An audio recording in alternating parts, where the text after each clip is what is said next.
What's going on, my friends, my family, my fellow gamers? This is your boy, PorterRock77, your only friend in these YouTube streets, coming back at you with another video. Check out the description box. You'll see the link to my Twitter. Hit me up with a follow there so we could continue the conversation. You also see the link to my PayPal. Thank you for the support. But if you don't choose to donate, that's perfectly fine, because what I appreciate the most is what you're doing right now, is checking out the content in the video. So let's get to it. Oh, and if you're new to the channel, don't forget to subscribe if you enjoy it. There's plenty more content you could catch up in the past. I'm pretty sure you enjoy it, and I hope you stick around, all right, and be part of the family. All right. EA's E3 conference was trash, dog. That shit was trash. So now I'm thinking, with a trash-ass conference, how the hell am I supposed to entertain y'all? You know, you ever heard the phrase, crap in, crap out? What am I supposed to do? What are we going to talk about? You know what? Someone make it exciting. We're going to talk about two things. All right? Obviously, EA's conference is trash. Whatever. It's irrelevant. We're going to talk about we're going to talk about one relevant thing. All right? And we're going to talk about the release date of Anthem, February 22nd, 2019. The same date, Days Gone. You fix this. Is this all right? The same date, Days Gone. If you haven't know, right there, Detroit Humor. I'm finally going to get around to playing this. You know what I'm saying? So this week I took a couple of days off. So I'll be streaming the Microsoft press conference. It's at 4 p.m. Eastern, which means over here, where I'm at in Germany, it's going to be 10 p.m. Eastern at night, right? 10 p.m. at night, 2200 for us military folks. So I have plenty. I pretty much blocked off all of my Sunday. Got nothing to do. So I'm getting this installed. I'm going to be binging on Detroit all day Sunday, just chilling, you know. And then a half hour before the conference, 60 Frames No Lag podcast, E3, Microsoft E3 special. No, in fact, 6 p.m., which is 12 p.m. Eastern, got the digital street show with Zaire. This is going to be more like, what we're going to plan to do is Microsoft E3 pre-show at 6 p.m. And then I'm going to do my actual conference, live conference, right? With the 60 frame no lag panel. And then after, go to Zaire for our post reaction. And then repeat the same thing on Monday with the Sony conference, except we'll do a pre-Sony on his channel. Then the conference, I'll be doing a conference. Obviously, Zaire will be doing one. And then on my channel, we'll do the post reaction of the press conference. You know, it's a whole lot of stuff. We'll keep you up to date and so whatever. But back to the point. Anthem, February 22nd, Days Gone, February 22nd. I made a comment, and you know, and of course I joke or whatever and stuff like that. I make whatever, but I put a little tidbit showing, saying that, you know, you ever seen the little GIF of the little chubby black kid whenever like something's wrong, he's just standing there like this, like, oh shit. He's just grabbing, so like, you know, he's like, you know what I'm saying? So I put that GIF, and I'd be like, you know, Sony, after finding out Anthem comes out February 22nd, you know? And then I made another tweet saying that I have a feeling or something like that, or I expect feeling, I forgot the exact word I said, but pretty much that Sony will delay Days Gone for optimization. You know what I'm saying? So now the game will come out March, whatever, all right? The point I was saying is this, all right? It has nothing to do with battling or which is the better game. And I think people took it that way. Some of you dudes have to, like, if you've been following my channel, you should get the theme of the things I preach or the stuff I say on this channel. You know what I mean? I'm sorry, my things all wanky or whatever. I'm moving around. Hope you guys don't got vertigo syndrome, all right? But what I'm trying to say is this. There is no such thing as Anthem versus Days Gone in the eyes of Sony. It's an irrelevant point. There is no Anthem versus Days Gone.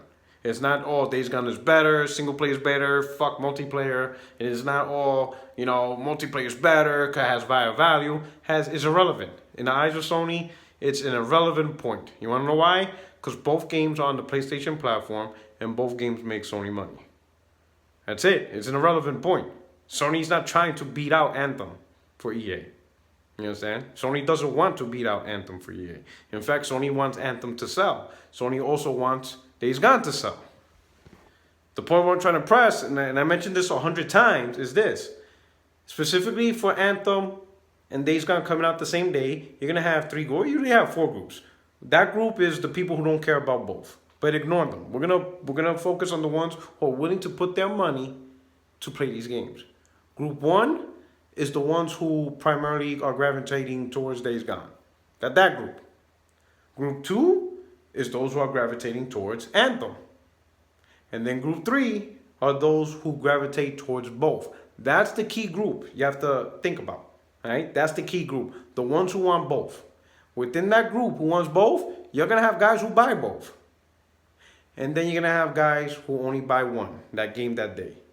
That's where it's a lose-lose scenario for Sony. And yes, you heard me, lose-lose scenario for Sony. Because no matter which game that gamer chooses on that day, Sony will lose money. Right?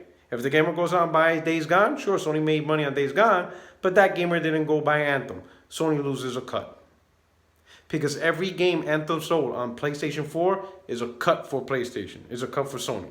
You understand? It's part of their overall strategy. It's what's helping them make games. It's what's helping them make PS4 successful. Is the third-party sales. All the stuff that we're getting, all the success that Sony's getting is being reciprocated in the content that we want. You understand? So that one gamer who's interested in both games, whatever choice that gamer chooses, Sony loses. Because the other product wasn't sold. And that's the point where I'm getting. So how do you create a scenario where Sony can win? Where the development of these games can win? It's simple. Don't pit them against each other. You know, it's easier for Sony to delay or switch the schedule over that one game than than EA. Because EA has to consider the other platforms. Remember, this game is a multiplayer. Anthem's a multiplayer. It's going to be available for Xbox and PC. A little bit different trying to delay this game or switch schedule. Switch. Did I say switch sectionals? The fuck was I thinking? Man, maybe that tweet about the transgender winning, whatever. Go back. Try again. Switching schedules. Weird shit. But switching schedules is a little bit easier for Sony because it's just one game on one platform, right? Sony, make no mistake, Sony wants Anthem to sell. Some people think that Sony doesn't care. They do care. They get 30% around. And the reason why I'm saying 30 because I know that's what Valve gets. Valve gets 30% off of Steam sales. So I can't see Sony and Microsoft being that much different. I can't see Sony only getting 5%. You know, so I would imagine it's pretty similar. They get a huge cut. Or at least a decent amount of money from each sale of the game on their platform. So of course they want Anthem to sell. They want every multiplayer to sell. You understand? That's why Sony's enticing you to buy these consoles with their exclusives. Because once you buy the console, you choose the console for the exclusives, you're going to follow on with every other content, with third party. So how do you fix this? It's simple. You switch the schedule for Days Gone. Not by much. Don't do something ridiculous like 2-3 months out, whatever. Maybe by next month, March. Delay it by the 3rd week of March, right? Or you release it earlier, 2 weeks before Anthem. Either or, right? It's primarily a single player game. You release it 2 weeks before Anthem. Some people might be done with it within 2 weeks or whatever. Doesn't matter. Might not. Who knows, right? Either or. Release it early, delay it, right? This is the scenario. This is the new scenario. Anthem comes out February 22nd, right? People are interested in Anthem will get Anthem. People who are interested in both games will get Anthem because that's the only game that's available. And even the people who are more interested in Days Gone, some of those people trickle over and get Anthem because it's not interfering with the purchase of Days Gone. Now, 2-3 weeks go by, Days Gone releases.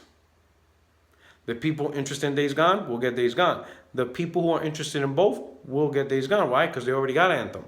They bought that a couple of weeks ago. Now it's time to get the new. So they're going to get Days Gone. And then the people who are primarily interested in Anthem, they might gravitate and get a couple of, a few of them might get a copy of Days Gone simply because they've been playing Anthem for 2-3 weeks. Some of them may love it. Some of them may not. Those that do not like Anthem may not want to play it no more. They want to play something else. Oh, look at that. Days Gone just came out.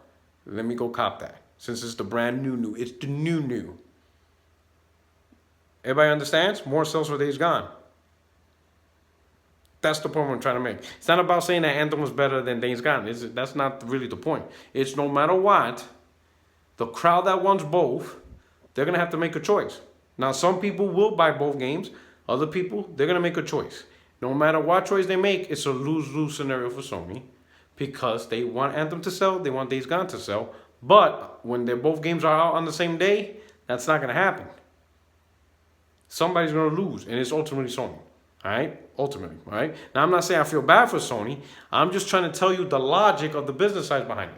You know? Because if I was Sony, I'm looking back at this, I'm going to be like, we have to create a scenario where we get maximum success out of Anthem and Days Gone. Because this is not a Days Gone versus Anthem. Both games are available on PlayStation. Why would Sony even do that? Let me get my drink on right here.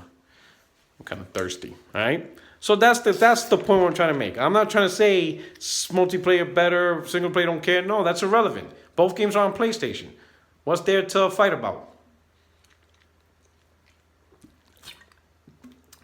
I mean, the one game that's really going to be truly in a Hurt Locker is Crackdown. Woo! Days Gone and Anthem, and Crackdown's coming out that month.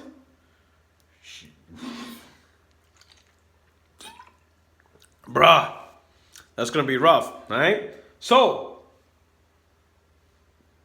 first gaming, that's the most important thing. Second thing I want to talk about,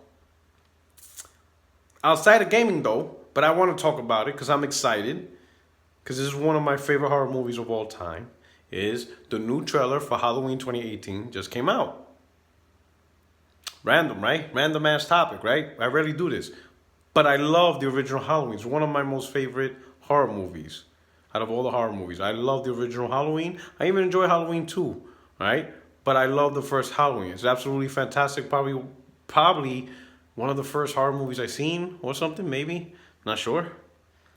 I just absolutely love it. Any chance I get to see it, I watch it, right? So why am I excited about Halloween 2018? Because to me, Halloween 2018 represents the true sequel that we should have gotten with the Halloween. You know what I'm saying? So what they did was they ignored everything that was created after the first Halloween, right? By creating this, completely ignored it. That means Halloween 2 never existed. Halloween 3 didn't even have anything to do with Halloween. You ever seen that, heard of that? Halloween Season of the Witch has nothing to do with the lore of Michael Myers. It's like irrelevant. Halloween 4, Curse of Michael Myers, all the Halloween 2.0, none of that happened. This is the new 52 reboot, as they call it in DC Universe. Some of you comic fans know what I'm talking about. This is what this is, new 52 reboot. All right? This is the reboot completely. All that other stuff, ignore it. The one with Busta Rhymes never happened. The one with the little girl, she started becoming Michael Myers, never happened. The Rob Zombie ones, never happened. Nothing. None of it happened. You understand? All that weird shit, because it just got weird, right? You know, it was just weird. All the sequels, they didn't really know what to do with it, right?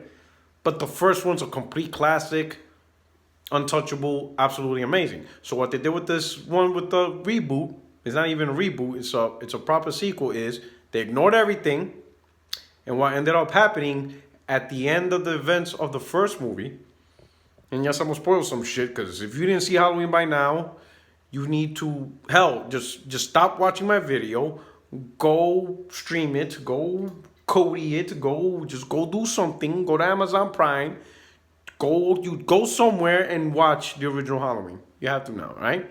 But at the end of the movie, the psychiatrist shot Michael Myers out the window. He fell off the window and whatever. Saved, Laurie Strode and all that stuff. Now, the original sequel, Michael Myers escaped. And then he came back and chased Laurie Strode in the hospital. That's what happened. And then from then on, everything just got weird. In this one, that never happened. When the psychiatrist, Dr. Loomis, shot Michael Myers, they captured Michael Myers, and he's been imprisoned for 40 years. 40 years, all right? So they even kept the timeline pretty good, which is current, which is 2018. 40 years he's been in prison, all right? Okay, that's what happened. So he didn't get shot dead. None of this mythical, well, I don't know if it's mythical magic or whatever, but he just got shot. He survived. He's been in prison for 40 years, right? Since then, Laurie Strode, played by Jamie Lee Curtis, she moved on with her life. She had a family, got married, had a kid. Her kid had a kid. She has grandchildren, But throughout all these years, she had this inkling feeling that her brother will always come back for 40 years. You know, she just couldn't let it go. And that kind of makes sense, all right? I will say it kind of makes sense because what she went through was probably one of the most traumatizing things you can go through in life. You know, I'm not saying it's the only traumatizing things, right? So you got to look at a perspective of not from a horror movie angle of, you know, Jason and Freddy Krueger. Just imagine you have a maniac that supposedly was your brother and he's killing your family and your friends. And, you know, 7, 8 of your friends got killed and you so happen to survive. That's not something you easily get over. And then the person who did all the killing is still alive, you know, in a penitentiary that's not too far away from your home or whatever. You know, she has PTSD, you know, so what do you do? She's just been training, you know, and I'm not like fucking martial arts. She's just been learning how to shoot guns and stuff like that. So that way, if the day he ever escapes, she knows if he escapes, he's going to come after her or, you know, or her family and stuff like that. So I like the premise of the trailer. I love what they did with it. They completely ignored all the bull crap. She moved on with her life in the sense of, you know, getting married, all that other stuff, having grandkids. But she still has that traumatic thing in her that she's afraid that one day he might come back, you know? And that's pretty much the sequel, you know? And it happened 40 years later. I just love the premise. I think it comes out, obviously, in October. Cannot wait. And that trailer, much more exciting than the E3 press conference.